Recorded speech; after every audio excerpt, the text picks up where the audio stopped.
Hello बच्चों, good afternoon to all of you. कल हमने किया था न्यूक्लियर बाइंडिंग एनर्जी, उसकी डेफिनेशन और एक्सप्लेनेशन की थी। आज हम करेंगे बाइंडिंग एनर्जी पर न्यूक्लियॉन्स कर्व। आज हम उसकी कर्व ड्रॉ करेंगे कि किस तरह का डायग्राम बनता है बाइंडिंग एनर्जी में। देखो भाई,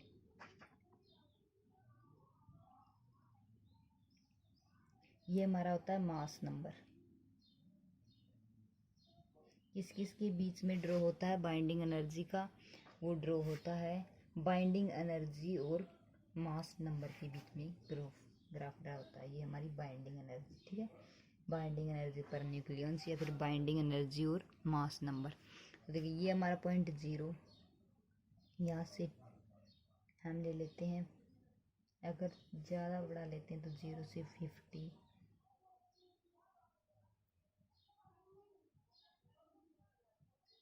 इस तरह से ले लेते हैं, ठीक है।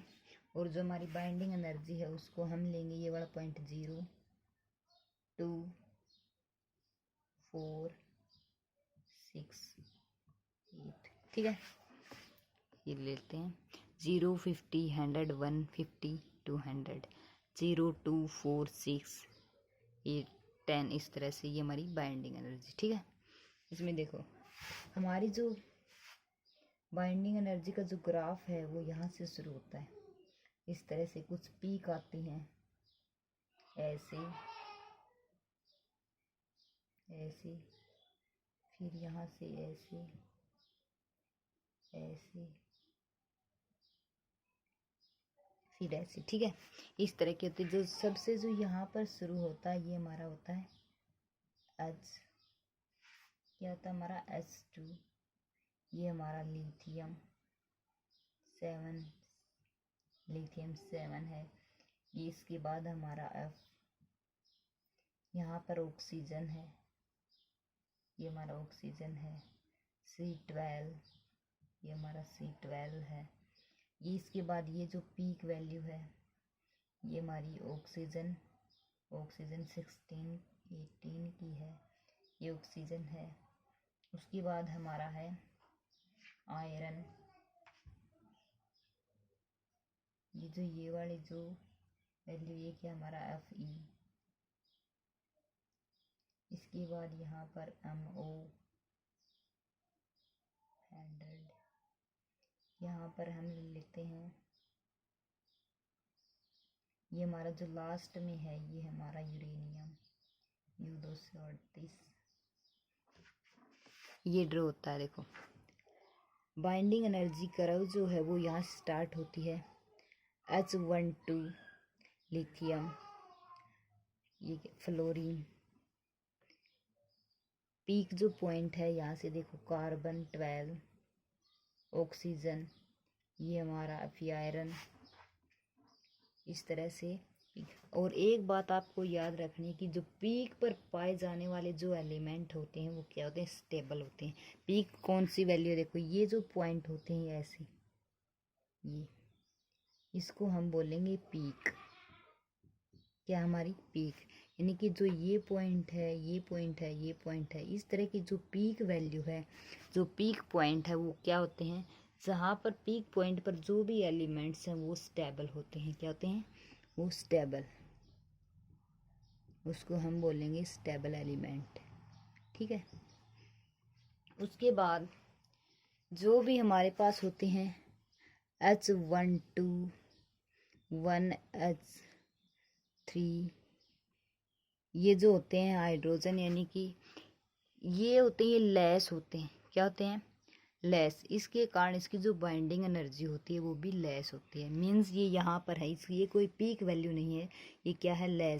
लेस बाइंडिंग एनर्जी है। और इसकी क्या है? ये लेस स्टेबल है और लेस ही इसकी बाइंडिंग एनर्जी है, ठीक है। ये बात आपको याद रखना है। ये हमारा फर्स्ट पॉइंट था कि ये जो पीक पॉइंट पर जो भी एलिमेंट होते हैं वो स्टेबल एलिमेंट होते हैं। सेकंड, जो हमारे हाइड्रोजन H12 हो गया, H13 हो गई, H14, ये जो भी हैं ये क्या है? मीन्स ये जो यहाँ पर इस पॉइंट पर जो होते हैं वो क्या होते हैं? वो लाइटली कहेंगे हम, लाइटली, और उसकी जो बाइंडिंग एनर्जी होती है वो भी लेस होती है और ये लेस स्टेबल होते हैं, ठीक है। लेस ही स्टेबल होते हैं। उसके बाद हम कहेंगे जो हमारा थर्ड पॉइंट है वो बनेगा कि iron is the most stable, यानी कि इस कर्व में देखो सबसे ज़्यादा मैक्सिमम पीक वैल्यू किसकी है, आयरन की है।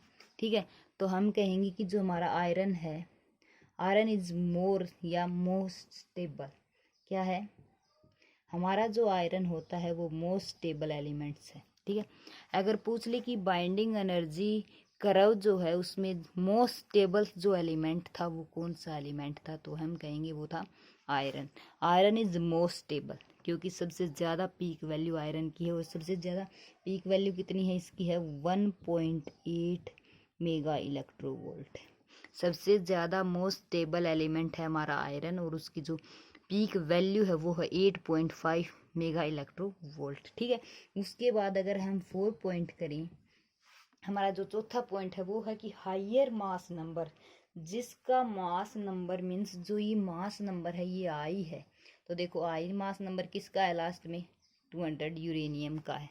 ठीक है, higher mass number the curve drop slowly, जिसका मास नंबर तो हाई हो, सबसे ज़्यादा है यूरेनियम का, और जिसकी बाइंडिंग एनर्जी कर्व जो है वो क्या हो, नीचे की तरफ डाउन की तरफ आए, उसको क्या बोलेंगे, यूरेनियम। वो कौन सा एलिमेंट है जो जिसका मास नंबर सबसे ज़्यादा हाई है, हाई मास नंबर किसका है, तो हम कहेंगे यूरेनियम का U238 U2338। ठीक है, और उसके बाद अगर पूछे कि सबसे जो बाइंडिंग एनर्जी लॉस होती होती मीन्स उसका क्या हो जाता है, डिक्रीज हो जाती है, कितनी डिक्रीज होती है यूरेनियम U238 पर, तो वो कितनी डिक्रीज होती है हमारी बाइंडिंग एनर्जी, 7.6 मेगा इलेक्ट्रोवोल्ट, इतनी डिक्रीज होती है। ठीक है, ये 4 पॉइंट थे, ये हमारी कर्व थी।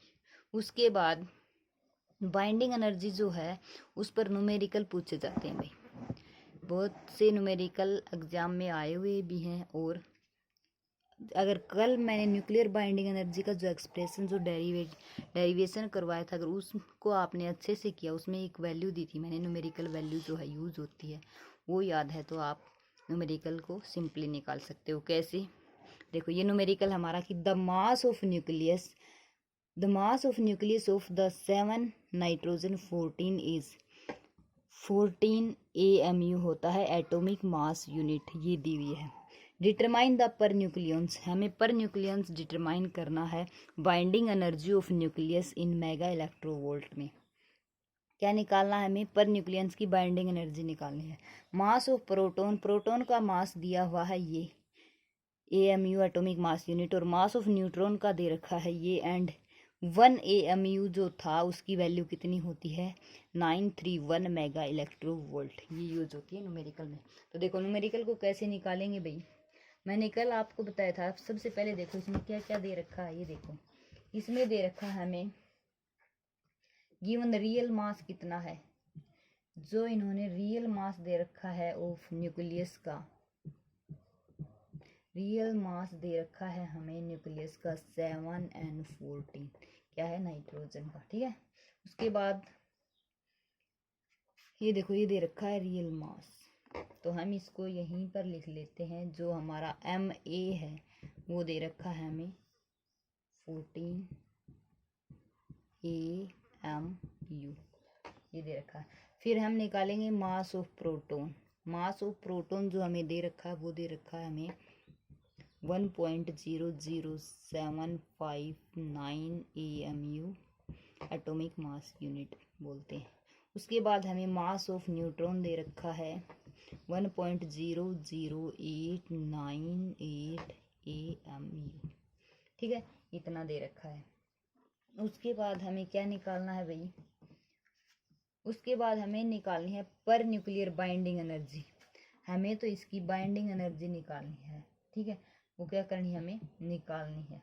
ये निकालने से पहले हम देखेंगे कि proton and neutron is nucleus will be 7, यानी कि जो प्रोटॉन एंड जो न्यूट्रॉन है वो कितने हैं उनकी जो न्यूक्लियर है वो 7 क्यों है, देखो भाई इन्होंने दे रखा है कि 7N14, तो इन दोनों की प्रोटॉन और न्यूट्रॉन की जो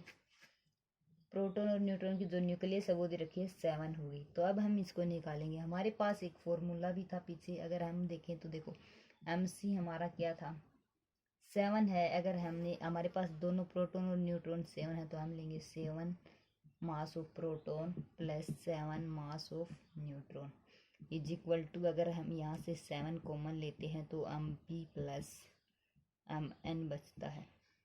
अगर इसमें हम वैल्यू पुट करते हैं, इस वाले इक्वेशन में अगर वैल्यू पुट करते हैं तो 7 हमारा एज इट इज़, mp कितना दे रखा है 1.00759 प्लस mn की वैल्यू दे रखी है हमें 1.00898। ठीक है, ये दे रखा है। अगर हम इसको सोल्व करते हैं, प्लस करके 7 से मल्टीप्लाई करेंगे हम, तो हमारे पास इसका आंसर आएगा 114.11599 AMU। ये वैल्यू आएगी हमारी किसकी, MC की। ठीक है, किसकी वैल्यू आ गई, MC की। हमें निकाला मास डिके, जो हमारा मास डिफेक्ट जो था वो क्या था, del M is equal to था MC माइनस ME, यानी कि एक्सपेरिमेंटेड मास लिया था हमने और ये MC जो हमारा ऊपर आया वो। तो देखो del M as it is, MC की वैल्यू कितनी आई है 14.11599 माइनस MA कितना दे रखा है हमें, हमारे पास MA देखो ये दे रखा MA, ये रहा 14 ये दे रखा है। ठीक है, दोनों कितने हैं AMU में इनकी यूनिट है। तो देखो डेल M हमारा कितना निकल के आया, डेल M जो है हमारा वो निकल के आया 0.115।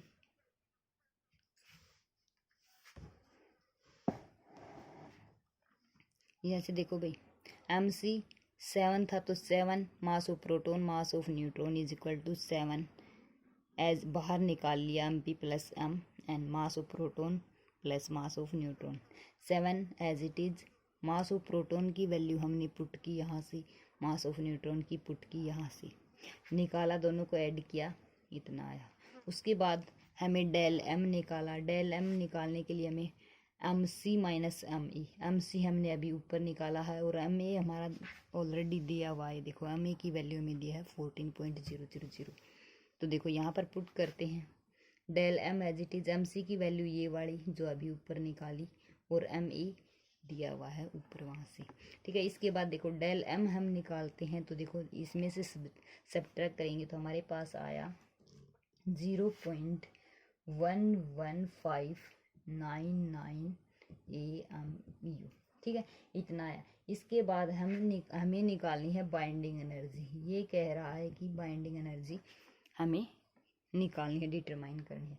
तो हम बाइंडिंग एनर्जी को कैसे निकालेंगे, आपको पता है जो बाइंडिंग एनर्जी थी वो क्या थी, बाइंडिंग एनर्जी थी हमारी डेल M यानी कि mass defect into 931 mega electronvolt. ये थी कल ही निकाली थी हमने।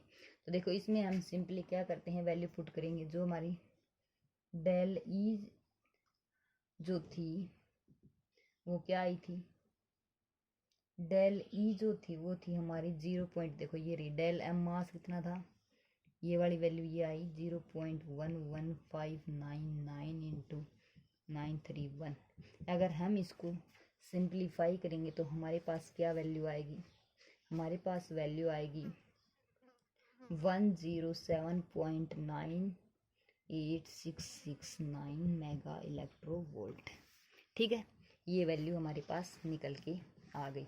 उसके बाद मैंने एक फॉर्मूला बताया था आपको कि अगर बाइंडिंग एनर्जी पर न्यूक्लियॉन्स, अगर हम बाइंडिंग एनर्जी पर न्यूक्लियॉन्स की अगर हम निकालते हैं तो उसका फॉर्मूला होता है हमारे पास, क्या था, बाइंडिंग एनर्जी पर nucleons is equal to del E total binding energy upon था हमारा E।